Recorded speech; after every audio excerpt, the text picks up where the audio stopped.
ಕಾಲಚಕ್ರ ನೇರ ಪ್ರಸಾರ ಕಾರ್ಯಕ್ರಮಕ್ಕೆ ಸ್ವಾಗತ ಸುಸ್ವಾಗತ. ಪ್ರಿಯ ವೀಕ್ಷಕರೇ, ನಿಮ್ಮ ನೆಚ್ಚಿನ ಕಾಲಚಕ್ರ ನೇರ ಪ್ರಸಾರ ಕಾರ್ಯಕ್ರಮದಲ್ಲಿ ನೀವು ಕೂಡ ಕರೆ ಮಾಡ್ಬೋದು ಅಥವಾ ಮೆಸೇಜ್ ಮಾಡ್ಬೋದು.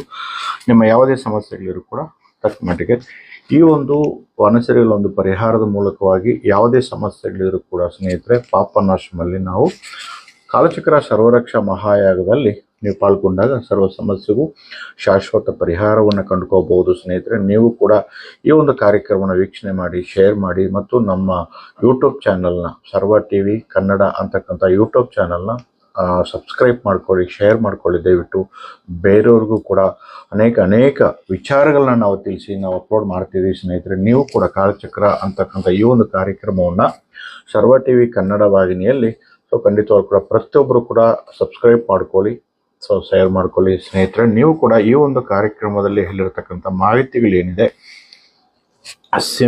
ನಿಮಗೆ ಬೇಕಾಗಿರ್ತಕ್ಕಂತಹ ಯಾವುದೇ ಸಮಸ್ಯೆಗಳಿರು ಕೂಡ ದೂರ ಆಗಲಿಕ್ಕೆ ಸಿದ್ಧಗಳಿರ್ತಕ್ಕಂತಹ ವನಸಿರಿಗಳನ್ನ ನಾವು ಬಳಕೆ ಮಾಡಿ ಸಮಸ್ಯೆಗಳನ್ನ ದೂರ ಮಾಡ್ಕೋಬಹುದು. ಯಾವುದೇ ಒಂದು ಸಂದರ್ಭದಲ್ಲಿ ಈಗ ಸಣ್ಣ ಪುಟ್ಟ ವಿಚಾರದಿಂದ ಹಿಡಿದು ದೊಡ್ಡ ಮಟ್ಟಕ್ಕೆ ಕಾಡ್ತಕ್ಕಂತಹ ಈ ಒಂದು ವನಸಿರಿಗಳನ್ನ ನಿಮ್ಮ ಊರುಗಳಲ್ಲಿ ರಸ್ತೆ ಬದಿಯಲ್ಲಿ ಸಿಗ್ತಕ್ಕಂಥ ವನಸಿರಿಗಳನ್ನ ಬಳಕೆ ಮಾಡಿ ಪ್ರತಿಯೊಬ್ಬರು ಕೂಡ ಈ ಒಂದು ಸಮಸ್ಯೆಗಳನ್ನ ದೂರ ಮಾಡ್ಕೋಬಹುದು. ಸ್ನೇಹಿತರೆ, ನಾವು ಈ ರಾಶಿ ಫಲಗಳ ಬಗ್ಗೆ, ದ್ವಾದಶ ರಾಶಿ ಫಲಗಳು ಬಗ್ಗೆ ಏನು ಹೇಳ್ತಾ ಇದ್ದೀವಿ ಸ್ನೇಹಿತರೆ, ಅದರಲ್ಲಿ ಹೇಳಿರ್ತಕ್ಕಂಥ ಮಾಹಿತಿಗಳು 100ಕ್ಕೆ 30ರಿಂದ 40% ಮಾತ್ರ ಅನ್ವಯಿಸುತ್ತೆ. ಕೆಲವೊಮ್ಮೆ 100% ಫಲಗಳು ನಿಮ್ಮ ಮೇಲೆ ಪ್ರಭಾವ ಬೀರುತ್ತೆ. ಕಾರಣ, ಒಂದೇ ಥರದ ಫಲಗಳು ಎಲ್ರಿಗೂ ಕೂಡ ಕೊಡೋದಿಲ್ಲ. ಅವರವರ ವೈಯಕ್ತಿಕ ಜಾತಕದಲ್ಲಿ ದಶಾಭುಕ್ತಿ ಬಲವಾಗಿದ್ದರೆ, ಅವರವರು ಜಾತಕದಲ್ಲಿ ದಶಾಭುಕ್ತಿಗಳು ಬಲವಾಗಿದ್ದರೆ, ಯೋಗಗಳು ಬಲವಾಗಿದ್ದರೆ ಖಂಡಿತವಾಗ್ಲೂ ಕೂಡ ಕೆಲವೊಂದು ದೋಷಗಳನ್ನ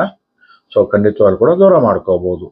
ಆದರೆ ಕೆಲವೊಂದು ರಾಶಿಯವರಿಗೆ ಅವರ ಒಂದು ವೈಯಕ್ತಿಕ ಜಾತಕದಲ್ಲಿ 10 ಹಲವು ಗ್ರಹಗಳು ಕೆಟ್ಟಿದ್ದಲ್ಲಿ, ದುರ್ಸ್ಥಾನಗಳಲ್ಲಿ ಗೋಚರಿಸಿದ್ದಲ್ಲಿ ಖಂಡಿತವಾಗ್ಲೂ ಕೂಡ ಈ ಗೋಚಾರ ಫಲಗಳು ಕೂಡ ಹೆಚ್ಚು 100% ದುಷ್ಪರಿಣಾಮ ಬೀರುತ್ತೆ. ಕೇವಲ ಗುರುಬಲ, ಈ ಕೇವಲ ಗುರುಬಲದಿಂದ ನಿಮಗೆ 10-20% ಮಾತ್ರ ಅನ್ವಯಿಸುತ್ತೆ. ಶುಭ ಕಾರ್ಯ ಮಾಡ್ಲಿಕ್ಕಾಗ್ಲಿ, ಒಂದು ಹೊಸ ಪ್ರಯತ್ನಗಳು ಮಾಡ್ಲಿಕ್ಕಾಗ್ಲಿ, ಅಥವಾ ಹಣದ ಸಮಸ್ಯೆ ದೂರ ಮಾಡ್ಲಿಕ್ಕಾಗ್ಲಿ, ಸಾಲ ಪಾವತಿ ಮಾಡ್ಲಿಕ್ಕಾಗ್ಲಿ ಖಂಡಿತವಾಗ್ಲೂ ಕೂಡ ಗುರು ಬಲ ಬಂದಾಗ ರಾಶಿಯಿಂದ 2, 5, 7, 9, 11ನೇ ಭಾವದಲ್ಲಿ ಗುರು ನಿಮ್ಮ ರಾಶಿಯಿಂದ 2, 5, 7, 9, 11ನೇ ಭಾವದಲ್ಲಿ ಇದ್ದಾಗ ಗುರುಬಲ ಅಂತ ಹೇಳ್ತೀವಿ. ಹಾಗೇನೆ ಅಂತ ಗುರುಬಲ ಬಂದಾಗ ಹೊಸ ಪ್ರಯತ್ನಗಳು ಏನಿದೆ ಅದೆಲ್ಲವನ್ನೂ ಕೂಡ ನೀವು ದೂರ ಮಾಡ್ಕೋಬಹುದು ಸ್ನೇಹಿತರೆ. ಖಂಡಿತವಾಗ್ಲೂ ಕೂಡ ಆ ಗುರುಬಲ ಬಂದಾಗ ಹೊಸ ಪ್ರಯತ್ನಗಳು ಏನಿದೆ, ನಿಮ್ಮ ಆಸೆ ಆಕಾಂಕ್ಷೆಗಳು ಏನಿದೆ